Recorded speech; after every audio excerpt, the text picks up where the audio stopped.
Bonjour et bienvenue à l'émission Chrétien comme Christ. Le thème de notre émission aujourd'hui est Témoin céleste.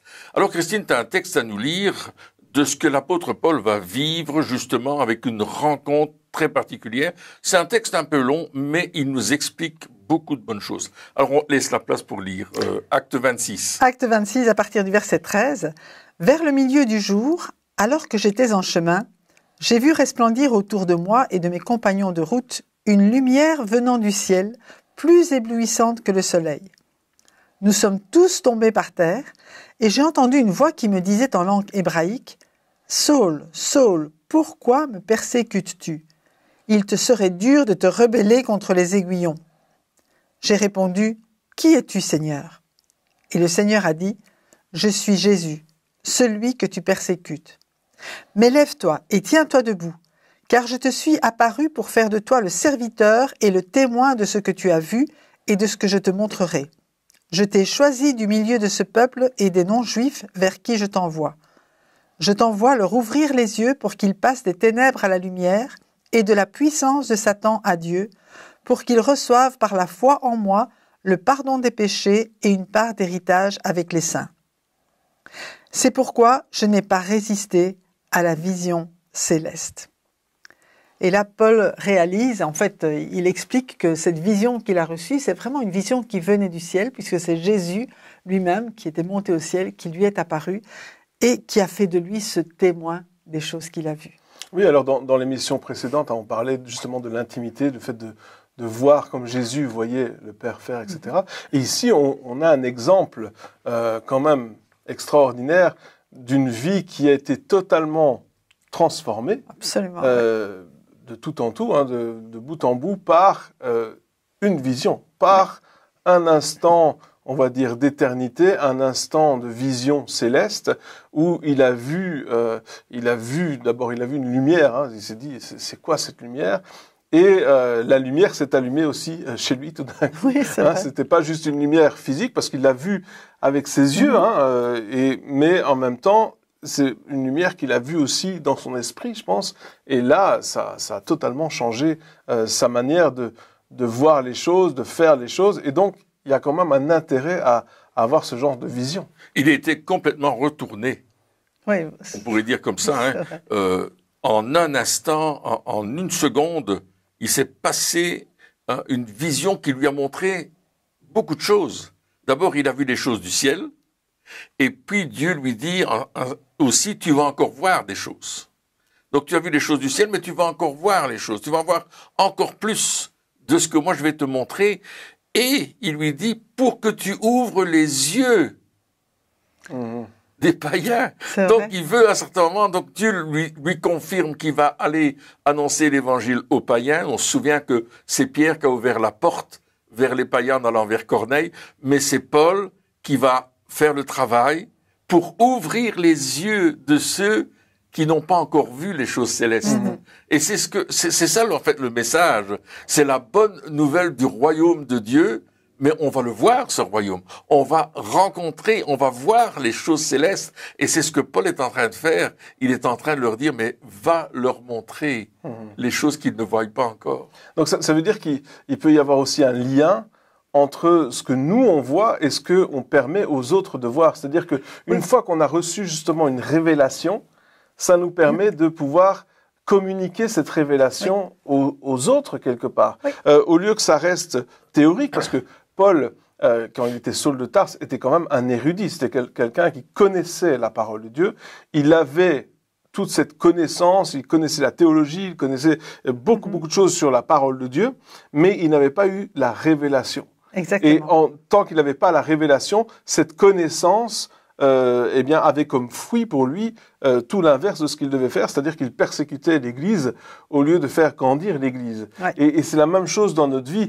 Quand on a juste une connaissance théorique des choses de la parole de Dieu, eh bien, lorsqu'on va essayer de les transmettre, on va transmettre une espèce de religion, juste de la théorie, quelque chose qui est, des choses oui, comme quelque ça, chose qui est abstrait pour nous. On va pas, comme on comprend pas, comme on n'a pas cette révélation, on va faire la même chose et on va faire pire que mieux.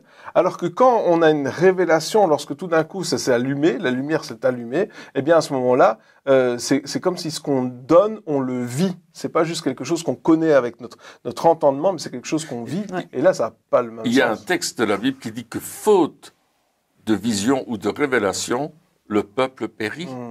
On a besoin, la Bible nous dit, on a besoin d'avoir des révélations célestes. On a besoin de cela. On a besoin de vivre dans le surnaturel de Dieu. C'est indéniable. La Bible nous amène à rentrer dans cette dimension. Et le moyen d'y entrer, c'est notre foi. Notre foi, la foi que Dieu met en nous, la foi de Dieu en nous. Et ici, tout a commencé avec une rencontre. Cette vision céleste, c'est Jésus lui-même qui est apparu à Paul. Et quand il dit « tu vas être le témoin », bien, la première chose que Paul va faire, et c'est ce qu'il est en train de faire ici devant un roi, la première chose qu'il va faire, c'est de raconter ce qu'il a vu. Un témoin, c'est quelqu'un qui raconte ce qu'il a vu.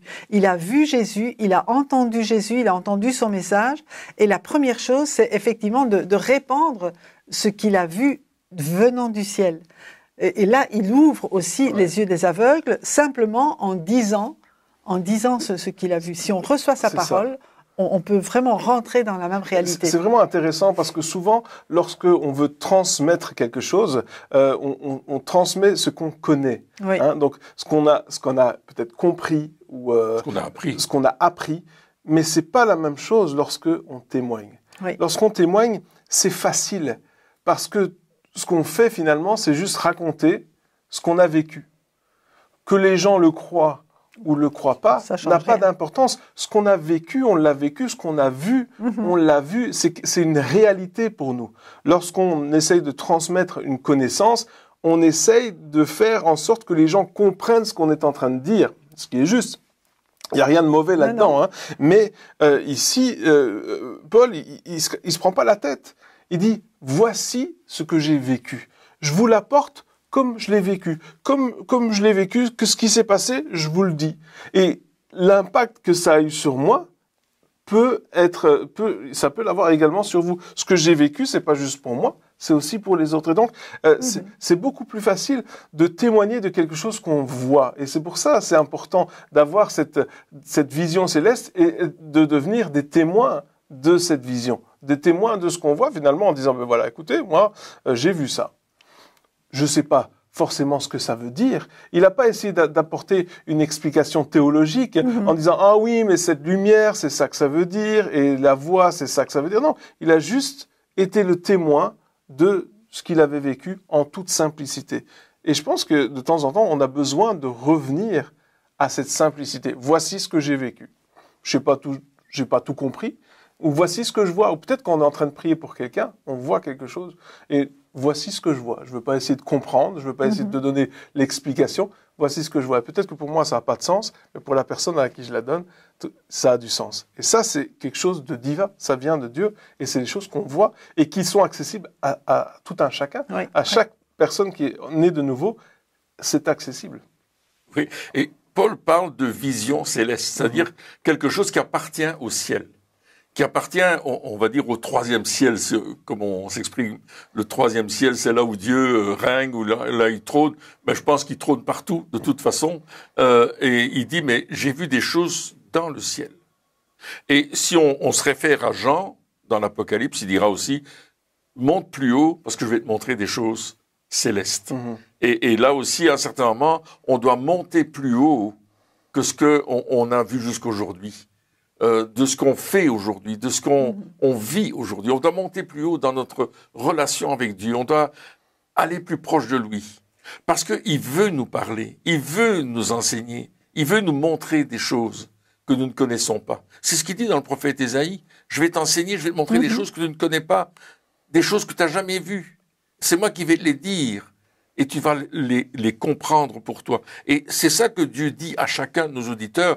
Dieu veut nous montrer, veut vous montrer les choses célestes pour que votre foi soit non pas dans les choses terrestres uniquement, mais qu'elle soit en Dieu et qu'elle soit dans la révélation que Dieu donne de sa parole. Il y a un autre niveau. Oui, et puis lorsque Jésus parle à Paul dans cette histoire, il dit les choses que tu as vues et les choses que tu verras. Oui. Les choses que donc ça veut dire que il dit ça c'est juste le début.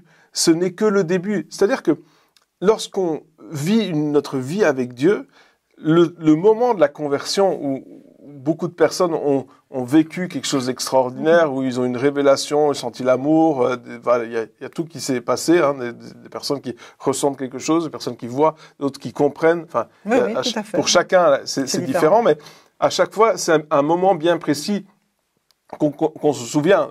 Toute notre vie, on sait, c'est à ce moment-là, ça s'est passé parce que ça nous a marqué, c'est quelque chose de très fort. Et le problème, c'est qu'on se dit, ah mais ça y est, c'est tout ce qu'il y avait. C'est toute la révélation que j'aurai, et on se base sur cette révélation, ce moment, pour construire notre vie chrétienne tout au long de notre vie terrestre, alors que ce n'était que les prémices, c'était que l'avant-goût, c'était que juste un petit peu. Là, Jésus il dit, mais ne t'attends pas à ce que ce soit la dernière vision. Il y a beaucoup de personnes, des fois, avec qui je parle, et qui me disent, ben oui, mais moi, j'ai eu peut-être dans toute ma vie 3 visions. Ou 4 visions. C'est bien, mais il y a plus. Enfin, je veux dire, je pense que alors bien sûr, c'est peut-être pas tous les jours ou toutes les 5 minutes, mais il y a quand même des choses que Dieu veut nous montrer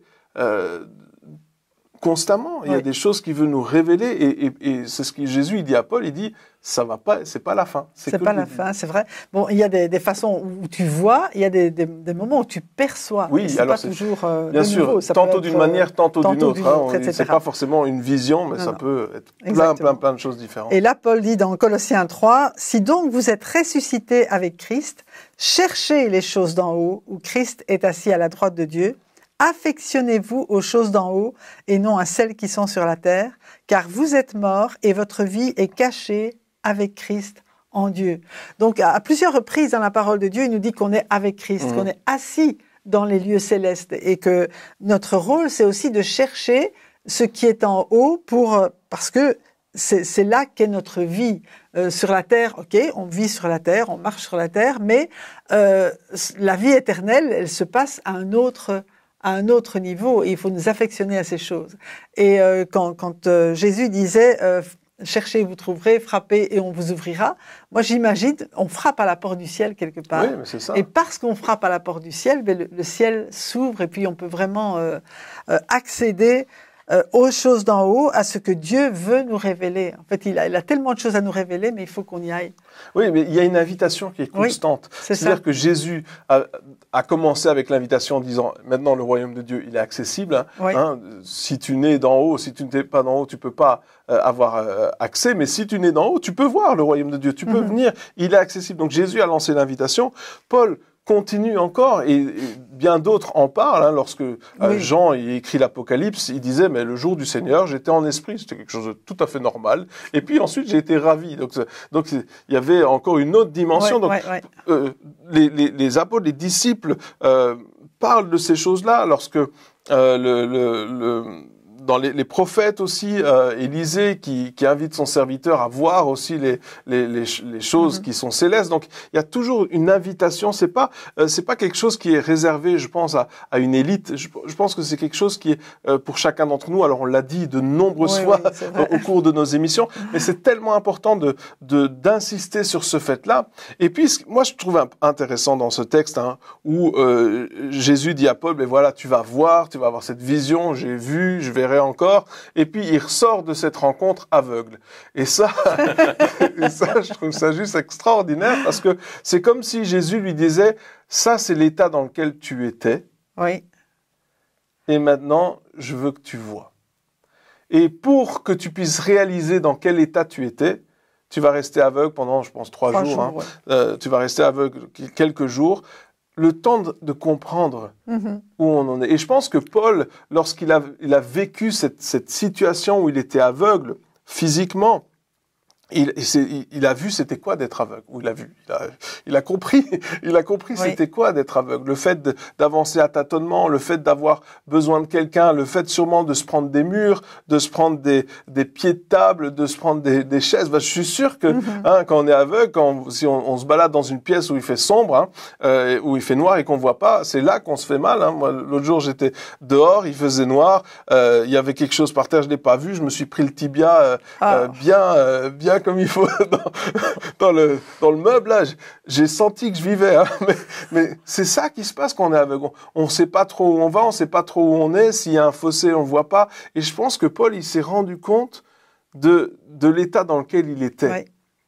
Et je pense que nous aussi, des fois, on se dit, mais est-ce que j'ai vraiment besoin de voir les choses célestes? Finalement, c'est un petit peu comme une option comme sur une voiture.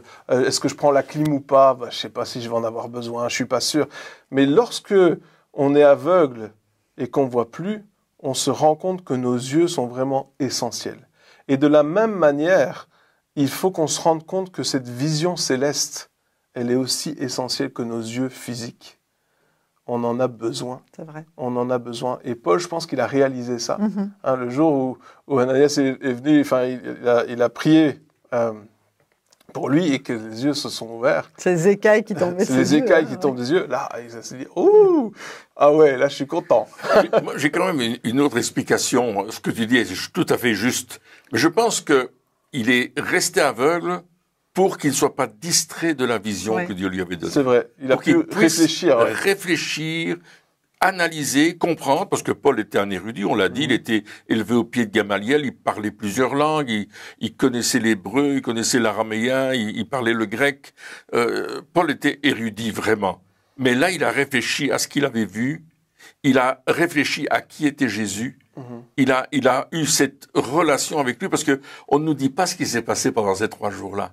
Est-ce que la relation a continué dans les lieux célestes? Parce qu'il nous dira encore, affectionnez-vous aux choses d'en haut. Tu nous as lu dans Colossiens, là, il y a quelques instants. Et vraiment, Paul a compris qu'il y avait cette nécessité de s'accrocher à la vision céleste et bien comprendre ce que Dieu nous donne. Ensuite, 3 jours.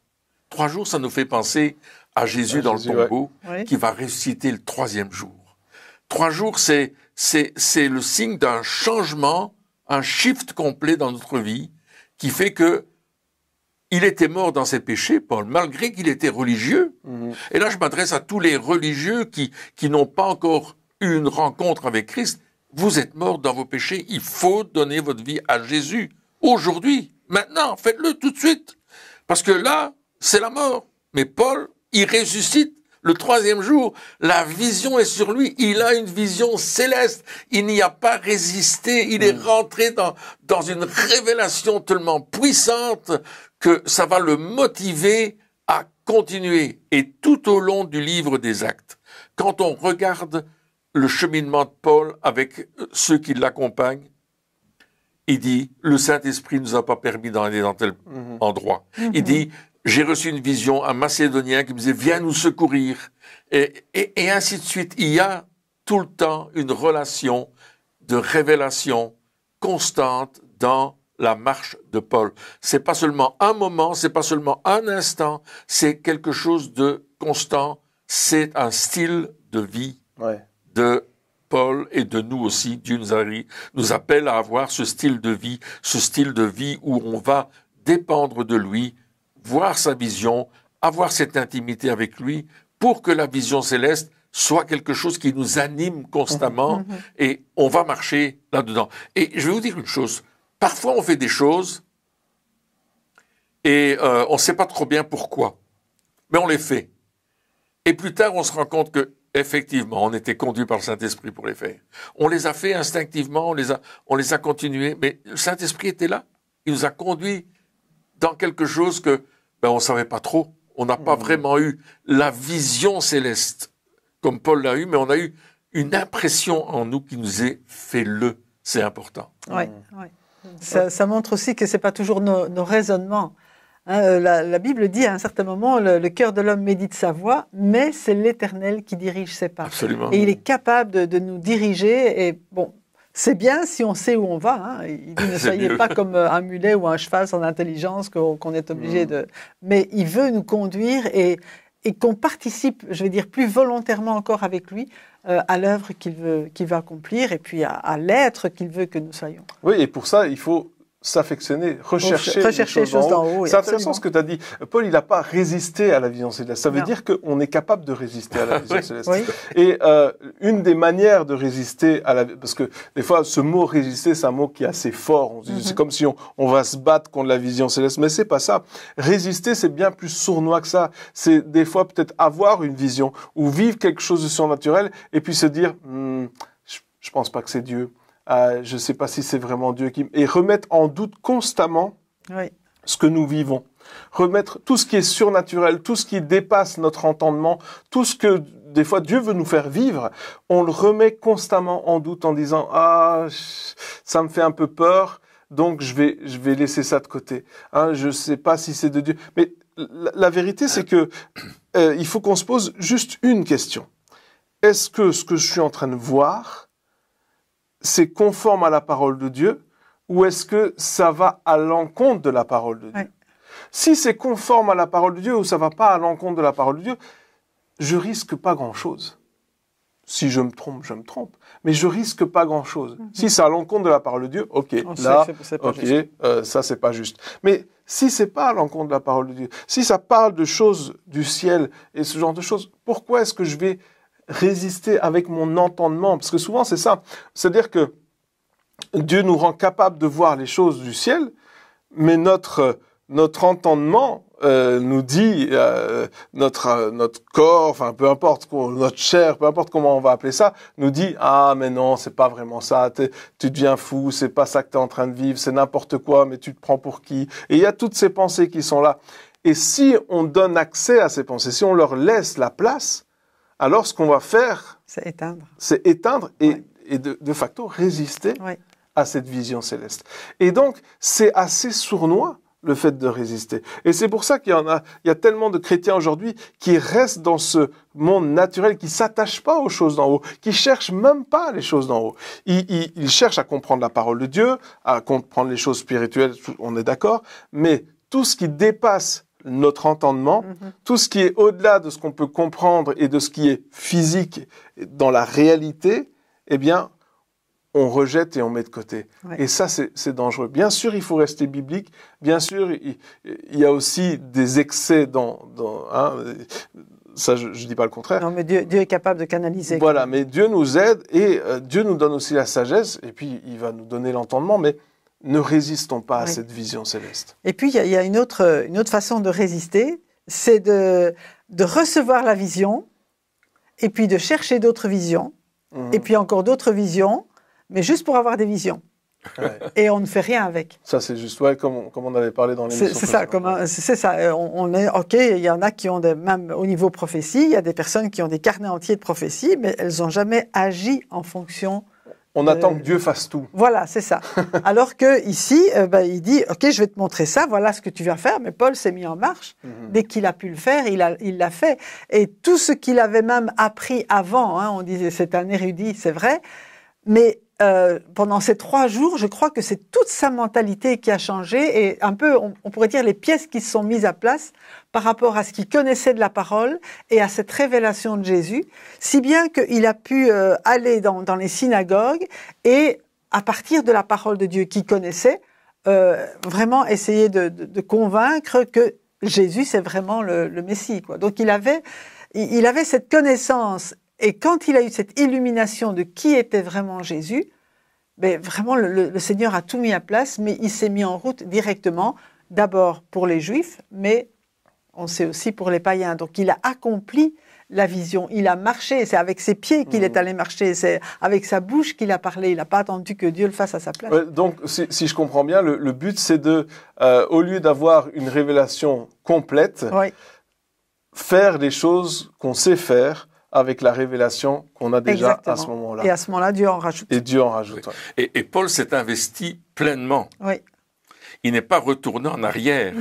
Les lettres qu'il avait reçues pour martyrisé les chrétiens, il les a jetés, il n'avait plus besoin de ça. Au contraire, il a commencé à Damas, là où il allait, il a commencé à prêcher l'évangile et on a commencé à le persécuter. Directement. Directement, et ça n'a pas manqué un coup. En même temps, il s'y attendait, il persécutait. Voilà, il savait ce qu'il allait... Oui, et puis il y avait les deux choses, c'est que il était persécuté par les siens, mais les chrétiens avaient peur de lui parce que il était il avait une réputation. Avec, c'était un dur Paul, hein, il virait les gens, il jetait les meubles par la fenêtre, il faisait des trucs pas possibles, à tel point que quand il a donné sa vie à Jésus et qu'il a découvert les choses célestes, la vision céleste qu'il a eue, il l'a partagé tout de suite. Il dit, j'ai une vision céleste. Il dit, écoutez bien. Il est allé vers ses frères. Il dit, écoutez, j'ai rencontré Jésus. Il m'a sauvé. C'est vraiment le Messie. C'est lui. Et puis les autres ont dit, mais Paul, t'es fou. Alors ils ont commencé à prendre des pierres pour jeter sur Paul.